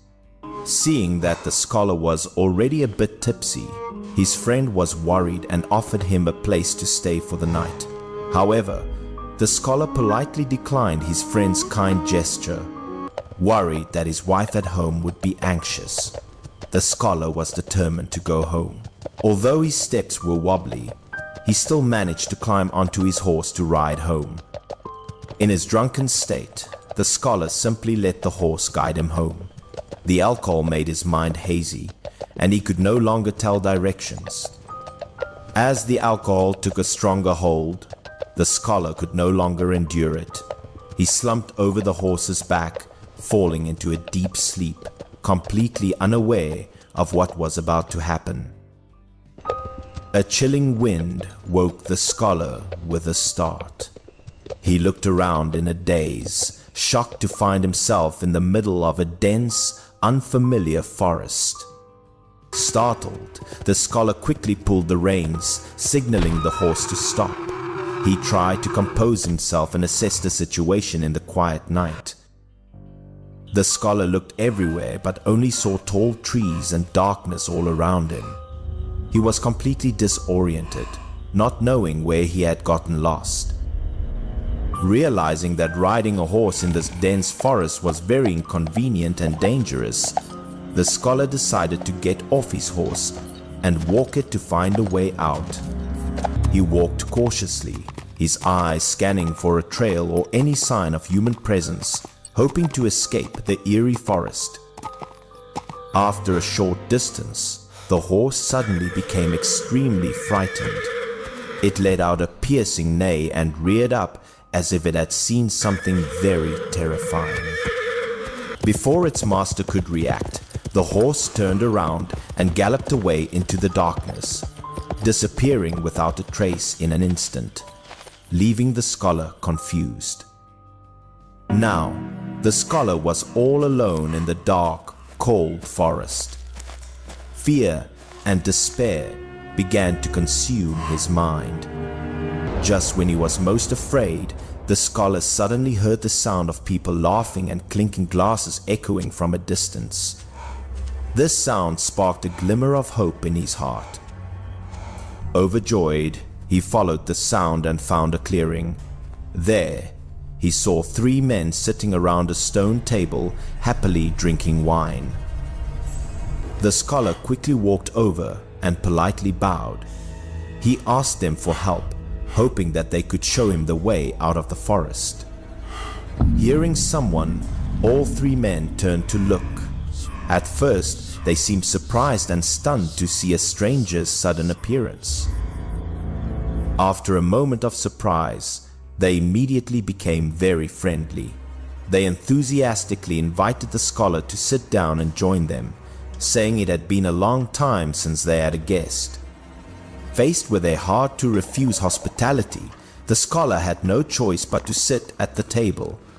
They poured him a full cup of wine and invited him to drink to get acquainted.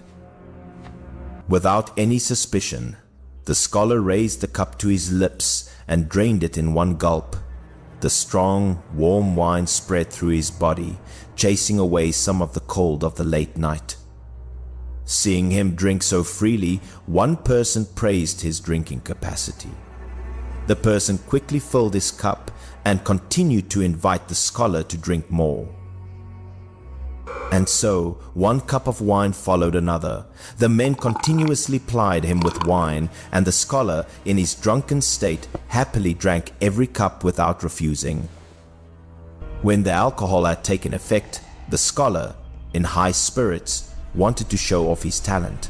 He had a special talent for ventriloquism and could imitate the sounds of many different birds. The scholar began to imitate a rooster crowing. Hearing this sound, the 3 men suddenly became panicked and afraid, anxiously looking at each other as if something bad was about to happen. Seeing their reaction, the scholar found it amusing and continued to tease them.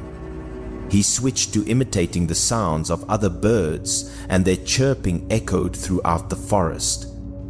When they realized it was just the sound of birds singing and not a rooster crowing to signal dawn, the 3 men breathed a sigh of relief. The tension on their faces gradually dissipated. Seeing their expressions, the scholar couldn't hold back his laughter. He revealed that all those sounds were produced by him using his ventriloquism skill. Knowing they had been tricked, the three men were not angry but found it very entertaining. They laughed heartily and praised the scholar for being a very talented and funny person. One of them invited the scholar. They said that on the upcoming Mid-Autumn Festival, they would gather here again, and they hoped he could come and celebrate with them. At this moment, the scholar suddenly remembered his wife waiting for him at home. He was worried and quickly asked the three men for directions, hoping they could show him the way out of the forest. Instead of giving directions, the men offered to perform a show to repay his talent. They wanted to have some fun before they parted ways for the night. Without waiting for the scholar's consent, they began their performance. One person stood firm as a base, while another took a run up and leaped into the air effortlessly. The second person landed perfectly on the first person's shoulders. Immediately after, the third person performed a similar jump, landing on the second person's shoulders. The three of them stacked on top of each other, forming a steady human column. The scholar was astonished and admired their skill, but also worriedly urged them to come down quickly before an accident happened. Unexpectedly, the three men stacked on top of each other suddenly straightened their bodies like a piece of wood, then simply collapsed to the ground without any effort to brace or crouch. The scholar was startled and reached out to catch them, but there was no one there. The three men had mysteriously vanished into thin air right in front of him. As he stood there in a daze, a small path suddenly appeared right where the three men had fallen, as if it had been created by them. He turned to look at the stone table from earlier, but now it was just a moss-covered rock. The cups, plates, wine, and food had all disappeared, as if the party had never happened. Too scared to stay any longer, the scholar quickly followed the small path that had just appeared. He ran blindly until he reached home. As soon as he got home, the scholar began to feel violently nauseous. He vomited uncontrollably, and his wife was very worried and scared. What was strange was that everything he vomited out was a horrifying green color. It swirled in the basin, giving off a strange smell that would make anyone shudder. The scholar tried to remember, but he couldn't recall what he had eaten and drunk. The party in the forest now seemed hazy, like a nightmare. The nightmare didn't stop there. Even when he went to the restroom, he was horrified to realize that his urine was also a scary green color, exactly like his vomit. After being bedridden for many days, the scholar gradually recovered. From then on, he never dared to attend the Mid-Autumn Festival reunion and never walked on the streets at night again.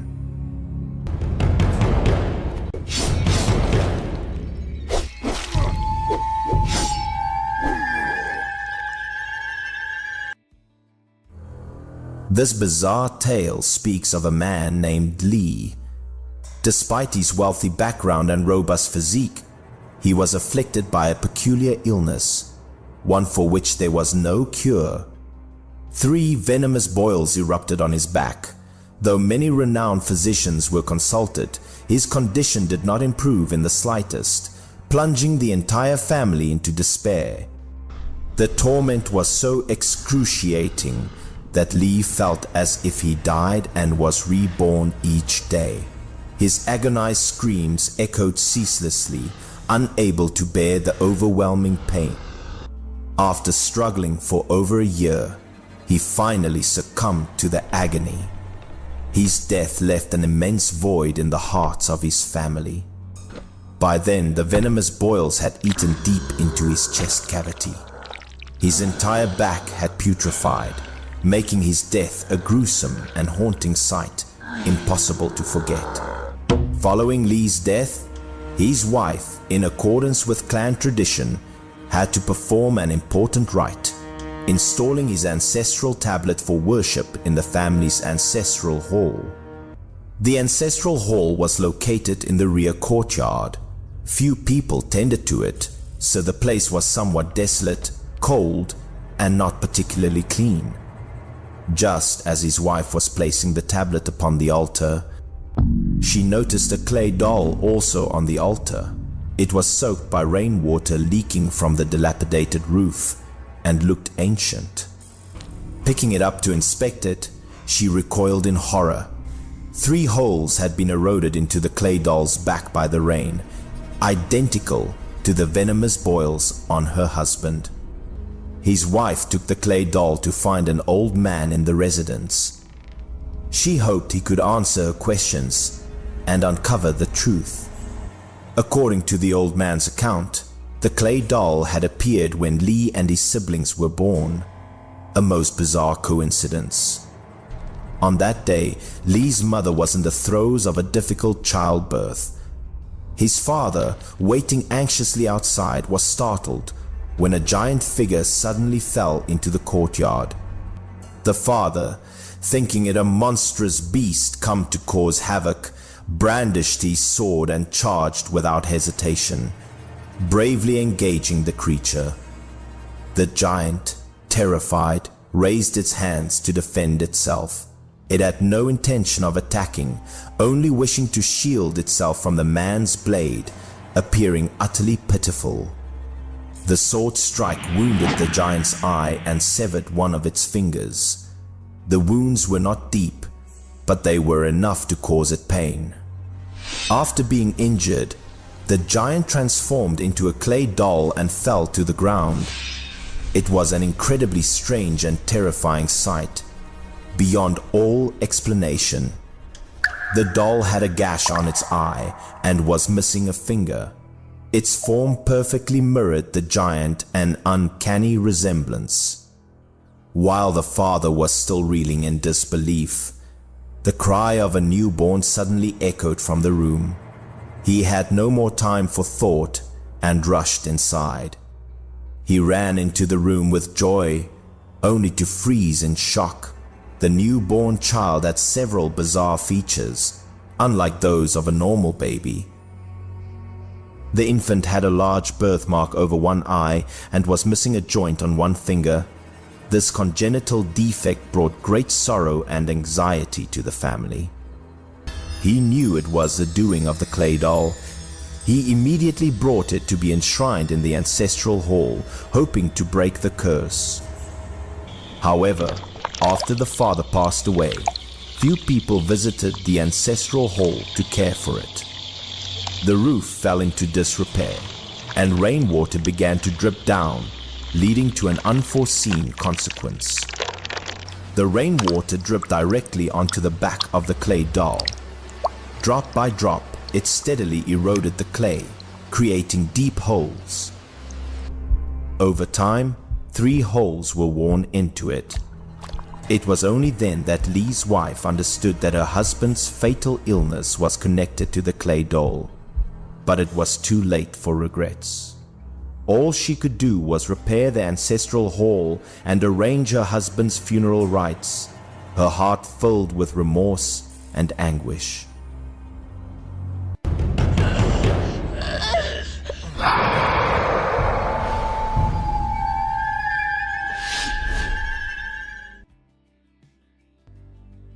This peculiar story is about a man named Kim. He came from a well-to-do family and had a special passion for studying and learning the arts of Taoism.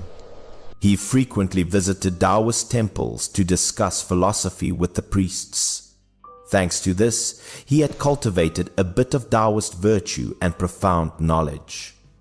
One day, Kim suddenly contracted a serious illness that he could not recover from. He knew that his time in this world was running out. He called his wife and mother to give them his final instructions. He insisted that his wife should remarry immediately after he passed away and not remain a widow for him. However, his wife disagreed. She cried and vowed that if anything happened to him, she would definitely remain a widow to be filial to her mother-in-law and raise their young child. Despite his wife's refusal, Kim insisted that she should remarry. He said that their child would have a mother's care, so she could remarry without any worries. His wife then swore a solemn oath that she would remain a widow until her death. If she broke this vow, she would suffer a gruesome death, her body not whole. Just a few days later, Kim actually passed away. His last words remained. But what would his wife's fate be after he was gone? His wife wore mourning clothes to mourn and guard her husband's coffin. She appeared to be in deep sorrow and very pious, fulfilling her duty as a wife. However, that was just her outward appearance. Beneath the mourning clothes, she wore beautiful outfits and carefully put on makeup. Her mother also came to pay her respects.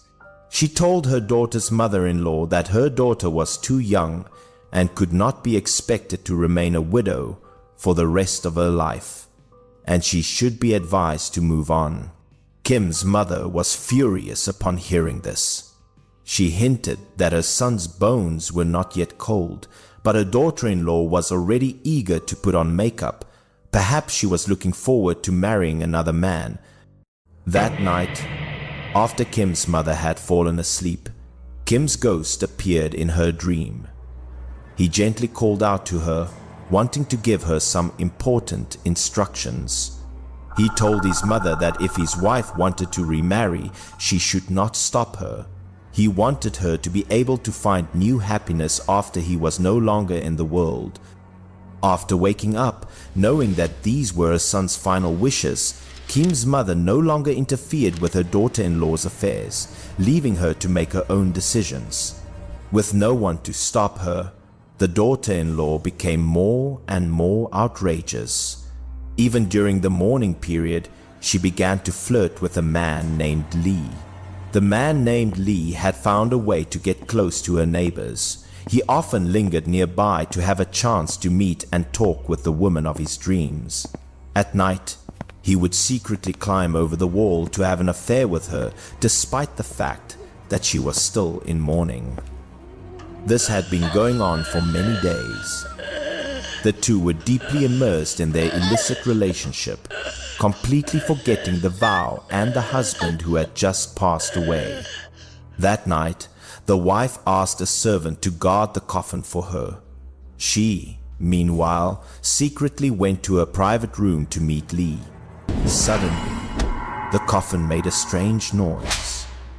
Kim's ghost slowly sat up, which terrified the maid who was guarding it. After getting out of the coffin, Kim's ghost drew a magical sword. With murderous eyes, he went straight to his wife's bedroom to punish her for her betrayal. Immediately after, desperate screams erupted from the room. The wife and Lee had to face the wrath of the deceased husband. Lee, in a state of panic, only had time to wrap himself in a piece of cloth and ran for his life out of the room, not daring to look back even once. He hastily climbed over the wall and hid in the house of the old neighbor to find a place to hide, hoping to escape the pursuit of the terrifying ghost. After hiding for a while, he no longer heard any commotion. He looked inside the house and saw the old woman's daughter-in-law sleeping soundly on the bed. Taking advantage of the darkness, he groped his way onto the bed. The daughter-in-law, thinking it was her husband returning late from work, was not suspicious and just held on to him.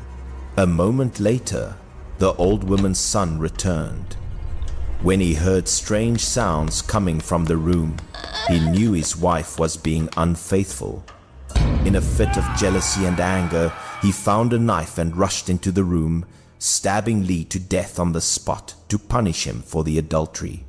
Back at Kim's house, the maid quickly called Kim's mother to the daughter-in-law's room. When they arrived, they no longer saw her anywhere.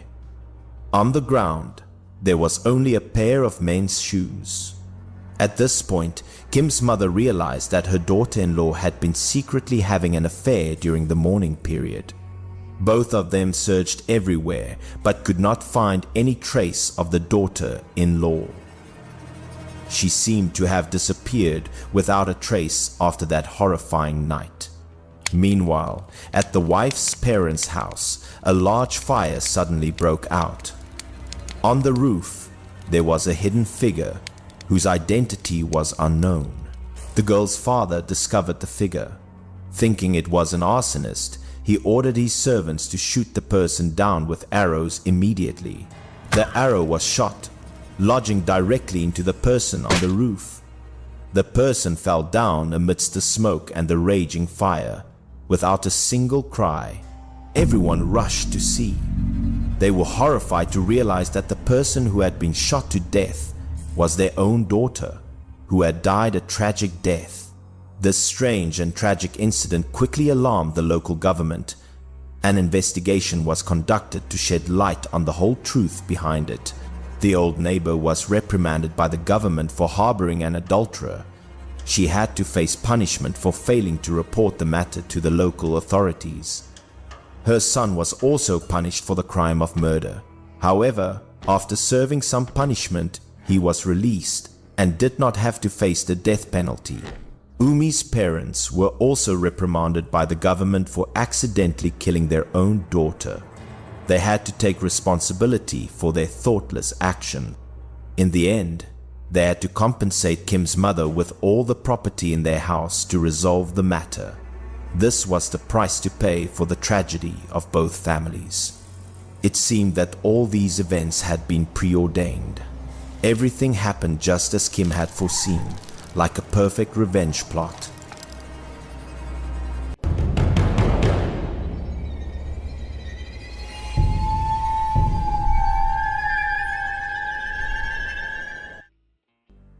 This peculiar story recounts that, according to legend, there was a river outside the city. It was said that people who traveled by it at night often encountered strange and terrifying phenomena that could not be explained. A merchant, after a long business trip, was walking back home on foot late one night. The deserted, gloomy road made him feel uneasy. As he walked, he suddenly heard a resounding thump-thump from behind. A procession of some kind was approaching, and the sound grew clearer, breaking the stillness of the night. At the same time, sheets of joss paper began to float in the air, and then slowly fell to the ground. This ghostly sight made the merchant feel that something was amiss. He turned his head in a panic. His eyes widened in horror at the scene unfolding right behind him, something that was far beyond the imagination of an ordinary person. A magnificent funeral procession was approaching. 6 large horses were pulling a huge coffin, intricately carved with dragons and phoenixes, exuding an unusually regal aura. But the people in the funeral procession, from the banner bearers to the horses, all had pale, vacant faces. Not like living people, the entire procession exuded a deathly aura. The merchant was so terrified that he quickly ran and hid in a thicket by the side of the road. He held his breath, not daring to make a sound to avoid being discovered by the ghostly procession. He hid behind the bushes, waiting until the funeral procession had completely passed before he dared to peek out. His heart was still pounding with extreme terror. Out of overwhelming curiosity, he decided to secretly follow the procession from a distance. He wanted to see where they were going, and what was the secret behind this bizarre funeral. The procession went straight to a sheer cliff by the river. They waded into the water and proceeded into the cliff face, an unbelievable and utterly chilling sight. In a short while, the entire funeral procession had completely vanished behind the cliff face, as if they had dissolved into thin air, leaving the merchant alone in the cold night. Every summer, the people in the area would often go to the pool of water at the foot of the cliff to cool off and play. completely unaware of the horrifying secret hidden there. One year, a group of young men were playing. One of them jumped from a large rock into the water near the cliff to show off his courage. The water splashed very high, showing that this pool was much deeper than they had imagined. The cheerful laughter suddenly ceased, replaced by a nervous, worried silence. After waiting for a long time, the person did not resurface. Instead, a large streak of blood began to spread across the water's surface, signaling that a horrible tragedy had occurred. Suddenly, his body floated to the surface. To their horror, his body had been brutally torn into two halves by something invisible. The victim's family carried the body to the magistrate, crying and begging the official for help, saying that there was a water demon in the pool that had killed their son. The magistrate was vexed by similar murder cases that had occurred over the years. He decided to dam the upstream river to see what strange thing was at the bottom of the river. Immediately, the magistrate ordered his men to build a temporary dam with bamboo stakes, blocking the water from flowing downstream to the dangerous cliff area. After the dam was built, the downstream water quickly receded, revealing a riverbed full of mud. Everyone waited nervously to see what secret would be brought to light. When the water receded, a cave was unexpectedly revealed right at the foot of the cliff. A constable frantically reported that there seemed to be a sharp blade hidden inside the cave. At the entrance of the cave, a star-shaped blade hung suspended. It was designed to spin with the current, and anyone who hit it would surely not remain whole. Scattered around the cave entrance were many skeletons and a little gold and silver. The laborers who built the dam were tempted by the money. Greed arose, and they wanted to go into the cave to find treasure. The magistrate shouted, forbidding anyone from entering this dangerous cave on their own. However, his warning seemed to have no effect on them. Their reason clouded by greed, the laborers scrambled to enter the cave, fearing that the treasure inside would be taken by others if they were even a little late. They carefully squeezed past the sharp blade and entered the dark cave. The damp, cold air enveloped all the reckless individuals. Holding torches, they ventured deeper inside. The flickering firelight illuminated the damp rock walls, creating bizarre, eerie shadows on the walls. After walking a short distance, they saw a stone tablet. A literate person read that this was the tomb of an emperor, and anyone who intruded would be buried with him. A few people were scared and wanted to retreat, but the majority decided to continue. They believed that this tomb surely contained priceless treasures. Everyone crowded together, moving deeper inside. Before them was a large stone chamber with a huge coffin in the center and countless valuable grave goods. They all worked together, using all their strength to pry open the lid of the giant coffin, hoping to find the priceless treasure buried inside. They unceremoniously threw the skeleton from the coffin outside, then scrambled to get inside to plunder the valuable treasures buried with the deceased. Each of them was holding a bundle of gold, silver, and jewels, their faces beaming with joy. When they couldn't carry any more, they turned to find a way out of the cave to escape. But before they could get out of the cave entrance, a swift current unexpectedly rushed in. The temporary dam had broken, and floodwater surged into the cave violently and mercilessly. The ferocious floodwaters swept everyone away. The treasures were scattered everywhere, and their panicked screams echoed in the cramped space of the cave. All those who entered the cave could not escape. They were submerged by the floodwaters, drowning in the very tomb they had just plundered. A few people who were swept out to the cave entrance also met a tragic end. They were chopped into two by the sharp blade, and their blood stained the water red. The people who were standing outside witnessing this horrifying scene, were utterly terrified, their faces pale. They couldn't believe what had just happened before their very eyes. To prevent more people from being harmed, the magistrate ordered them to use explosives to blow up the cliff face. A loud boom echoed, the ground shook violently, and dust flew everywhere.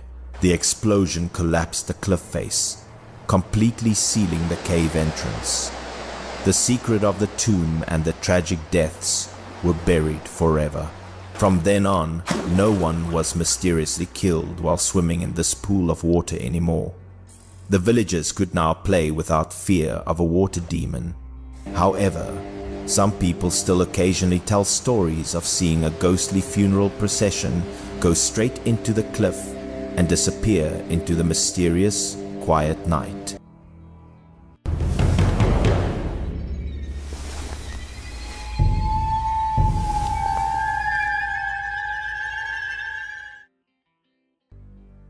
This peculiar story tells of a merchant. One day, while on a business trip, a heavy rain poured down, and he couldn't find shelter halfway. He was alone on his donkey's back, amidst the torrential rain. Suddenly, he saw a house in the distance, and thought of seeking shelter under its eaves. He quickly urged his donkey to hurry there. He dismounted his donkey, by now completely soaked and tired from the heavy rain. As he was standing outside adjusting his drenched clothes, someone from inside the house came out and opened the door. It was a short old man. Seeing someone, the merchant was secretly delighted and immediately begged for lodging for the night. The old man led the merchant into the house, saying that his family was already asleep and he could only offer simple hospitality. The old man also mentioned that it wasn't convenient to light a fire, and his wife and daughter were also asleep, but there was some leftover rice. If he didn't mind, he would bring it out. Hungry and cold, the merchant happily thanked him. While he was eating the cold rice, a beautiful young woman emerged from inside the house, carrying a plate of fruit. It was the old man's daughter who had woken up. As soon as he saw the young woman, the merchant's eyes lit up. Her beauty captivated him, and he had to exclaim that she was truly an exquisite beauty. Suddenly, remembering that his younger brother was also 17 and very dashing, and it was time for him to find a wife, he brought up the matter with the old man. Unexpectedly, the old man very quickly agreed. The old man introduced himself, stating that his family was only temporarily staying there and the house was not his own. To form an in-law relationship was more than he could ask for. He and his wife only had one daughter, and as long as their daughter was married off, they would only need one room to live in. The next morning the rain had stopped. It was time for the merchant to depart. The two sides set a date for the wedding proposal. The old man, his wife and daughters saw him off at the gate, all smiling. The merchant returned home and recounted the story to his parents, who all considered it a good thing. A month later, he and his younger brother rode donkeys back to their house. Upon reaching the gate, they saw the house in mourning. Upon inquiring, they learned that a few days prior, a wall in the courtyard had collapsed, killing the old man. The girl's mother and daughter were grieving and had no one to rely on. The merchant then offered to take the mother and daughter back to his house for the wedding. The mother said she needed to prepare a dowry and told the merchant to go to the grain shop for her to purchase provisions for their home. And so, several dozen carts of grain were pulled out from the old woman's house. Afterward, the mother and daughter followed the merchant and his brother home, and then the daughter married the younger brother. The wedding was very successful, and everyone around them offered their blessings. After the marriage, the girl diligently managed the household, spoke little, and smiled every day. Life under her management became increasingly prosperous and better. A year later, the merchant once again went on a business trip and passed by the girl's house. But this time, the house was desolate and dilapidated. The gate was closed and weeds grew profusely. He then asked to stay at a nearby neighbor's house. The neighbor opened the door and welcomed him in. While talking with the host, he mentioned the house next door. But strangely enough, the host said that the house next door belonged to his uncle and that no family of 3 had ever lived there. That house had frequently experienced strange, ghostly phenomena 3 years prior, so no one dared to live there. It had been abandoned for 3 years. A year ago, another strange incident occurred. 3 peculiar shadows stood behind the house. Last year, the wall in the courtyard collapsed, crushing a large rat to death. Blood was splattered everywhere. Upon pulling it out to examine, the rat was as big as a terracotta dog, apparently already a spirit. This sight terrified people. The merchant was extremely horrified upon hearing this, worrying that perhaps the old man's family were rat spirits. On his way back, the more he thought about it, the stranger it seemed. If it was truly so, hadn't he harmed his younger brother? Upon returning home, he tried many methods to test her. He found a few striped cats skilled at catching rats and released them into the courtyard, wanting to see his sister-in-law's reaction. However, unexpectedly, his sister-in-law showed no fear. She stood calmly, showing no reaction to the cats. But the story of the girl being a rat spirit had spread throughout the prefecture. One person said that everyone claimed the young madam was a transformed rat. However, many also did not believe it because the young madam treated everyone very well. The girl couldn't bear it and asked her husband to give her up to avoid causing gossip. But her husband had deep feelings for her and completely refused. He didn't care what others said, as long as they lived together. However, the girl didn't want to be a burden to her husband. On a quiet night, she took her mother and left without saying goodbye. Her husband searched everywhere but found no results, spending his days sad and unhappy, resorting to alcohol to drown his sorrows, becoming increasingly haggard.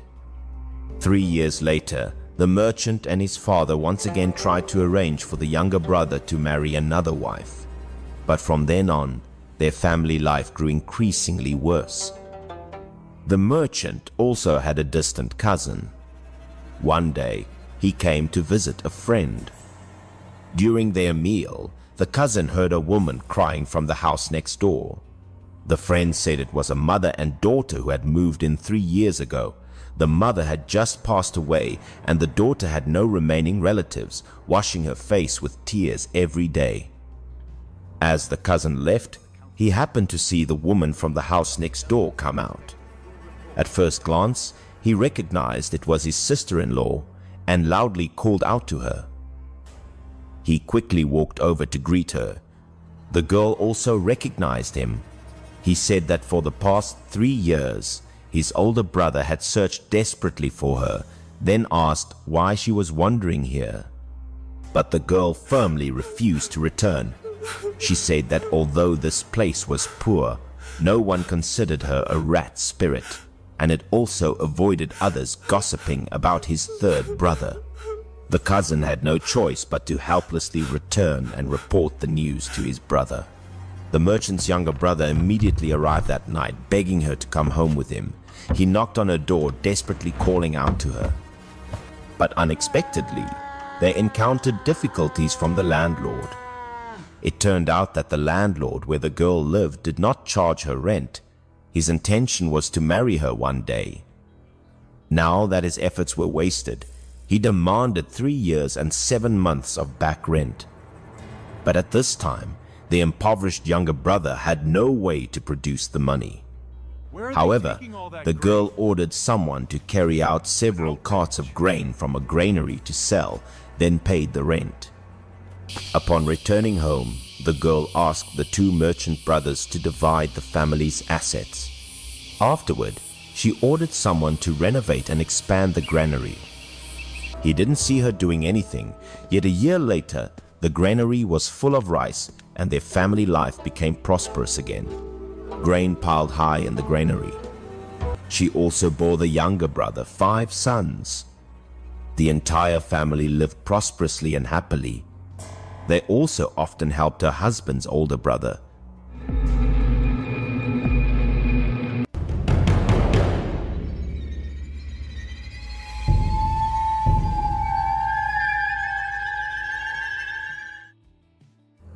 This peculiar story is about the family of Mr. Lee, a veterinarian. One night, as he and his wife were sound asleep, an unexpected event occurred. Suddenly, Mr. Lee heard footsteps outside the window. The sound echoed in the dark night, startling the old man and making him suspect a stranger was lurking. He frantically looked at his wife, then loudly asked who was outside. Thinking a thief had broken in, Mr. Lee quickly jumped up, grabbed a cleaver, and rushed out the door to confront the intruder. Seeing a strange man standing outside the door, he furiously cursed the audacious intruder for daring to break into his home. Then he swung the knife, but the blow missed its target. Ironically, his cleaver was snatched by the assailant. The man swung the knife back, and the fatal blow landed directly on Mr. Lee's head, causing the old man to collapse. He screamed in agony, startling both his wife and daughter, who rushed out to see what happened. Upon seeing the scene before their eyes, both women were horrified. His daughter cried out in anguish. She was both astonished and utterly heartbroken, tears streaming down her face, unable to believe her eyes. Tragically, her father had breathed his last in a pool of blood. But surprisingly, next to the body, the culprit had left behind an embroidered shoe which she recognized as her own. The mother and daughter immediately reported it to the authorities. The magistrate promptly opened court to begin the trial and investigate the case. The daughter tearfully accused, stating that the embroidered shoe left at the scene was a token of love she had given to the young master from the neighboring village, so he was certainly the culprit. The district magistrate immediately ordered his men to shackle and bring the young master to the main hall.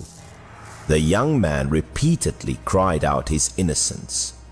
The constables were all too familiar with this. Every criminal claimed to be innocent. The girl cried incessantly upon seeing the young master. When he loudly asked why he and she didn't know each other and why she was falsely accusing him, the girl, with tears in her eyes, said she had fallen deeply for him, but never expected him to cruelly murder her father. Seeing that he refused to confess, the district magistrate asked the girl to recount in detail how they exchanged tokens of love. The daughter recounted that a few nights earlier, the young master had knocked on her door in the middle of the night. She began to recall and narrate through tears. The young man had come to knock on her door at midnight. After she opened the door, he had intended to commit an impropriety. As an unmarried girl, she naturally refused. He had no choice but to make a promise to her. He softly asked when she would be willing to spend their wedding night with him. She shyly replied that she would only agree on their wedding day. Before leaving, he even took one of her embroidered shoes as a token of love. This shoe was proof of the promise between the two. Currently, with both witnesses and material evidence, but seeing the young master still refusing to admit knowing her, the district magistrate decided to apply severe punishment. Under brutal torture, the young master, in too much pain and unable to bear the punishment, had to confess the entire incident. He was thrown into the death row prison, awaiting transfer to a higher authority for review. Sitting in his cell with a pained expression, he suddenly saw a mouse scurrying by. The case was forwarded to a high-ranking official for review. Upon thoroughly examining the case files, he found several irregularities. He saw that the young master had the appearance of a scholar, with a gentle face that did not resemble someone capable of murder. However, he submissively admitted to being the culprit. The official then carefully pressed him further. Why had he previously said he didn't know the accusing girl? Now his testimony was so contradictory. The young master saw that this official seemed different and carefully recalled every detail related to the case. He said that a few days earlier, passing by her house, he saw her and her old neighbor standing at the door. A few days prior, as he passed by Mr. Lee's house, his daughter had seen him and fallen in love at first sight, which then led to a series of events. The official then summoned the old neighbor to the court. She trembled with fear upon seeing the official kneeling and begging for her life. She recounted that on that day, upon seeing the young master pass by, Miss Lee's daughter had been smitten with him at first sight, pining for him until she fell ill. The young lady asked her to play matchmaker, but she hadn't found an opportunity yet. She affirmed that Mr. Lee's death had nothing to do with her. The high official then asked her if she had told anyone else about this, threatening her with torture if she dared to lie. The neighbor, fearing torture, prostrated herself and confessed that because her husband had been away for a long time, she had a lover and had told this story to her lover while in bed. The high official then ordered her lover to be arrested. After a few lashes, he obtained the desired confession. The lover confessed that he had impersonated the young master, going to Mr. Lee's house in the middle of the night to demand relations, but was refused. When leaving, he had taken one of her embroidered shoes.